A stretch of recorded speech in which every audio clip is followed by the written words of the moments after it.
মাত্র 90 লাখ জনসংখ্যার ছোট একটি দেশ, কিন্তু এই দেশটাই মধ্যপ্রাচ্যের আকাশে একদম আধিপত্য গড়ে তুলেছে।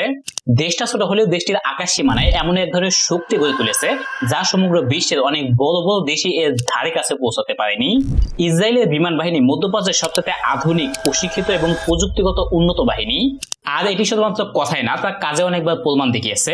ইসরায়েল এত ছোট দেশ হওয়া সত্ত্বেও এরকম অসাধ্য সাধন কিভাবে করলো এবং এর পিছনে মেন মাস্টারমাইন্ড গুলো কারা, এটা নিয়ে আমাদের আজকের ভিডিও। এরকম ভিডিওগুলো ভালো লাগলে নিচ থেকে লাইক অথবা সাবস্ক্রাইব করে রাখতে পারেন। ইসরায়েলের বিমান বাহিনী প্রতিষ্ঠিত হয় 1948 সালে। ইসরায়েল রাষ্ট্র প্রতিষ্ঠিত হওয়ার পরপরই ওই সময় পুরনো কয়েকটি যুদ্ধ বিমান নিয়ে যাত্রা শুরু করে ইসরায়েলি এয়ারফোর্স। কিন্তু শুরু থেকে তাই একের পর এক যুদ্ধের মধ্য দিয়ে তারা নিজেদেরকে গড়ে তুলেছে।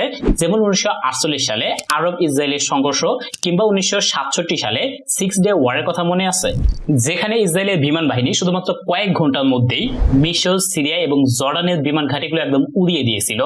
আর এই সাফল্যের পরেই ইসরায়েলের এয়ারফোর্স কতটা পাওয়ারফুল সেটা মিডল ইস্টের ম্যাক্সিমাম দেশগুলোতে একটা ধারণা হয়ে যায়। এরপর 1973 সালের সংঘর্ষ, 1971 সালের ইরানের পারমাণবিক চুল্লি একদম লন্ডভন্ড করে দেয়। এরপর 2007 সালে সিরিয়ার পারমাণবিক স্থাপনাগুলো শেষ করার মতো প্রতিটি অপারেশনেই ইসরায়েলি এয়ারফোর্সের আধিপত্য ফুটে ওঠে। আর এই আধিপত্যের মূল কারণ হলো মার্কিন যুক্তরাষ্ট্র এবং ইউরোপীয় দেশগুলোর একক সমর্থন। মার্কিন যুক্তরাষ্ট্র প্রতি বছর ইসরায়েলকে 3.8 বিলিয়ন মার্কিন ডলারের মতো সামরিক সহযোগিতা দেয়। আর শুধুমাত্র মার্কিন যুক্তরাষ্ট্র না, ইউকে, ফ্রান্স, জার্মানি, এমনকি আমাদের পার্শ্ববর্তী দেশ ভারতও ইসরায়েলকে সামরিক সহযোগিতা দেয়। আর এরকম ভাবে সামরিক সহযোগিতা পাওয়ার কারণে ইসরায়েল বিশ্বের সবচেয়ে আধুনিক এয়ারফোর্স গুলোর মধ্যে একটা গড়ে তুলতে পেরেছে। আর বর্তমানে ইসরায়েলের বিমান বাহিনীতে সেনা সংখ্যা রয়েছে প্রায় 25,000 মতো, যার মধ্যে 12,000 অ্যাক্টিভ এবং প্রায় 25,000 মতো রিজার্ভ সেনা। বর্তমানে ইসরায়েলের কাছে টোটাল যুদ্ধ বিমান আছে 650টি, যার মধ্যে অত্যাধুনিক যুদ্ধ বিমানগুলো আছে, যেমন F-15 এর মতো ফাইটার জেট আছে 75টি, আবার F-16 এর মতো যুদ্ধ বিমান আছে 200টি।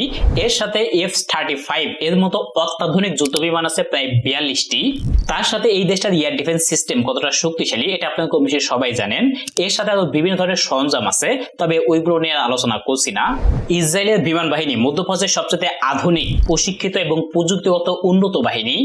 বিজনেস ইনসাইডের একটি রিপোর্ট অনুযায়ী ইসরায়েলের বিমান বাহিনী শুধুমাত্র মধ্যপ্রাচ্যই নয়, সমগ্র বিশ্বের 9তম সবচেয়ে শক্তিশালী বাহিনী।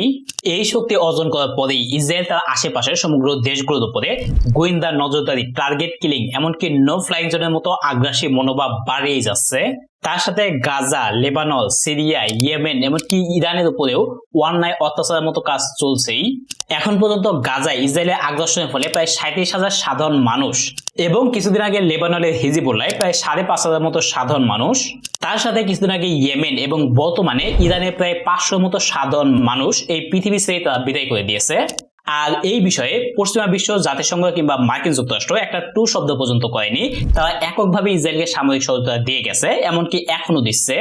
আর যখন 2 দিন আগে ইসরায়েলের 24 জন মানুষ চলে গেল, তখন জাতিসংঘ পর্যন্ত কেঁপে উঠছে, এমনকি ডোনাল্ড ট্রাম্পের পিড়িতে একদম উতলে আছে। ভাই, স্বেচ্ছামের একটা লিমিট থাকা দরকার। যাই হোক, ভিডিওটি এ পর্যন্তই।